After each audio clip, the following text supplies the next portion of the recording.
Saudara mahasiswa, selamat bertemu kembali dalam seminar pendidikan biologi yang kami ampu berdua.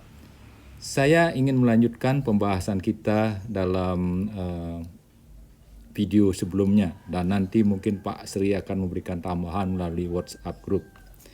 Yang ingin saya sampaikan adalah mengenai kesimpulan atau simpulan hasil rapat dosen pada 20 September 2020. Nah, rapat ini diadakan adalah dalam rangka menyikapi dan memberikan kemudahan bagi mahasiswa, terutama dalam mengerjakan karya akhir terkait dengan skripsi. Beberapa keputusan penting yang saya sampaikan adalah: pertama, menawarkan jenis atau topik penelitian kepada mahasiswa sehingga dapat didalami pada kuliah seminar pendidikan biologi. Nah, karena itulah pada hari ini, pada kesempatan ini saya ingin menegaskan kembali jadi betapa pentingnya mata kuliah SPB atau Seminar Pendidikan Biologi. Nah, jenis topik yang ditawarkan yang pertama adalah SLR yang disinergikan dengan mata kuliah TTAI. Kemudian tetapi ruang lingkupnya diperluas, yaitu bisa pendidikan biologi, ini pendidikan biologi harusnya nih, pendidikan biologi, bisa biologi murni. Lalu dosen nanti akan mengarahkan atau memberikan diskusi mengenai kriteria kata kunci SLR. Kemudian tawaran kedua adalah mengenai penelitian ex post facto. Nah, misalkan contohnya adalah studi korelasional, hubungan antara gender atau jenis kelamin dengan minat untuk kuliah di pendidikan biologi. Ini satu contoh saja penelitian ex post facto yang sebetulnya bisa penelitian eksperimen tetapi tanpa grup kontrol. Untuk selanjutnya, bagi yang berminat silakan nanti berdiskusi dengan Bapak Ibu dosen yang lain. Saya kira Pak Gus Ari itu menguasai masalah penelitian ex post facto. Demikian juga dengan dosen yang lain. Lalu penelitian deskriptif kualitatif. Nah, ini hanya mendeskripsikan saja. Bisa dalam bentuk survei juga. Hanya mendeskripsikan saja. Jadi kalau ada analisis, analisisnya deskriptif.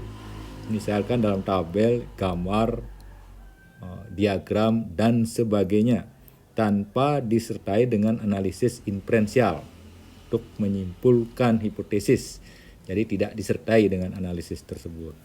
Lalu ada kesepakatan maksimal 30, saya kira nanti dengan pembimbing ini bisa lebih fleksibel.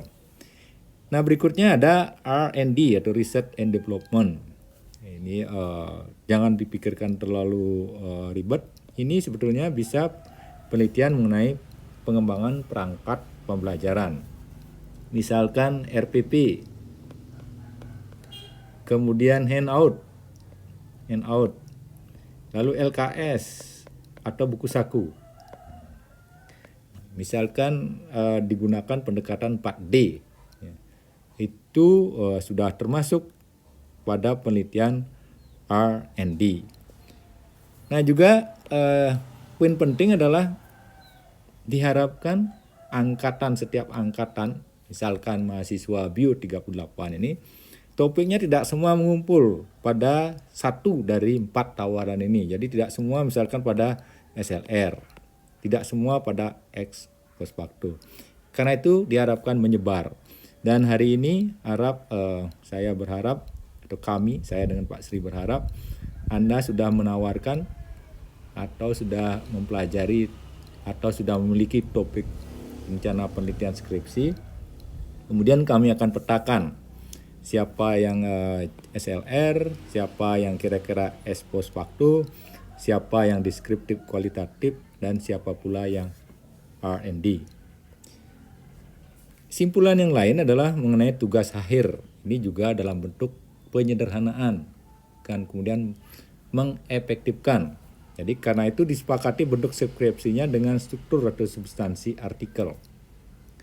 Yang kajian pustakanya, sekali lagi ditekankan kajian pustakanya to the point. Jadi hindari copy paste. Ini berkali-kali saya sudah tekankan. Nah, nanti luaran karya ilmiahnya dalam bentuk artikel. Jadi skripsi nanti akan diubah menjadi artikel. Kalau substansinya sudah sama, maka akan memudahkan menyusun artikel. Baik, dengan demikian format proposal barangkali yang ditawarkan paling tidak dalam mata kuliah SPB itu terdiri atas judul, kemudian pendahuluan, ada latar belakang masalah, kemudian rumusan masalah, tujuan, hipotesis jika ada. Nah, untuk hipotesis ini bisa juga di bab 2. Lalu bab 2, ini yang ditekankan lagi, dibuat ringkas. Ringkas artinya singkat dan padat. Mengacu pada hasil kajian pustaka primer melalui pendekatan SLR. Jadi ini mencerminkan sinergitas atau kesinambungan antara mata kuliah dengan tugas akhir. Lalu metode juga sama, dibuat ringkas, lalu jadwal kegiatan, rencana anggaran belanja. Ini untuk melatih, karena menyusun proposal mesti terbatas, salah satu adalah terbatas oleh anggaran. Nah, karena itu coba susun anggaran. Kemudian daftar pustaka, kita sudah berkali-kali melakukan dan menegaskan kita supaya untuk keseragaman kita memakai style edition. Baik, sehingga dengan demikian format skripsi juga akan lebih sederhana. Jadi akan lebih sederhana dalam istilah yang lebih mudah, itu halamannya akan lebih sedikit karena lebih padat. Jadi hampir sama dengan proposal, ada judul, pendahuluan, tinjauan pustaka, metode, hasil pembahasan, simpulan, daftar pustaka, dan lampiran.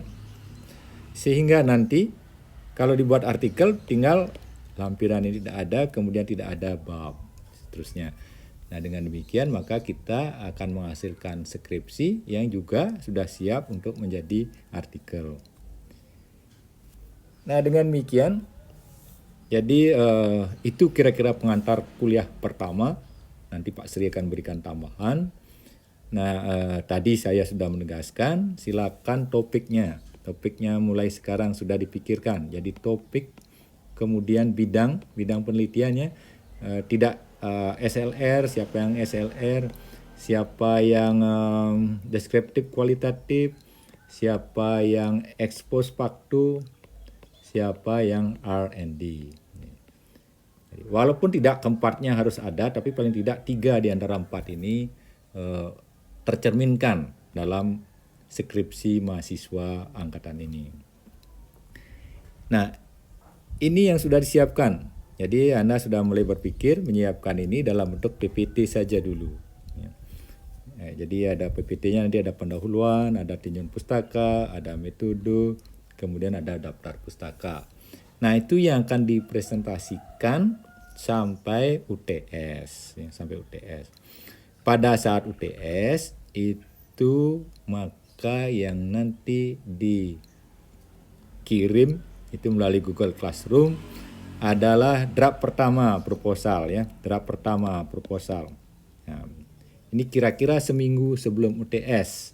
Lalu akan dinilai oleh kami dan juga mahasiswa. Sehingga dengan demikian kita bisa saling membaca ya, saling memahami pekerjaan teman dan bagi kami adalah pekerjaan mahasiswa. Baik, saya kira itu saja yang perlu disampaikan. Jadi dengan demikian kita sudah memiliki bayangan minggu kedua, ketiga, dan keempat. Jadi kita akan berdiskusi sehingga pada saat minggu keempat itu PPT untuk setiap mahasiswa itu sudah siap untuk dipresentasikan. Sampai sekian, salam sehat, bahagia, dan sejahtera. Terima kasih.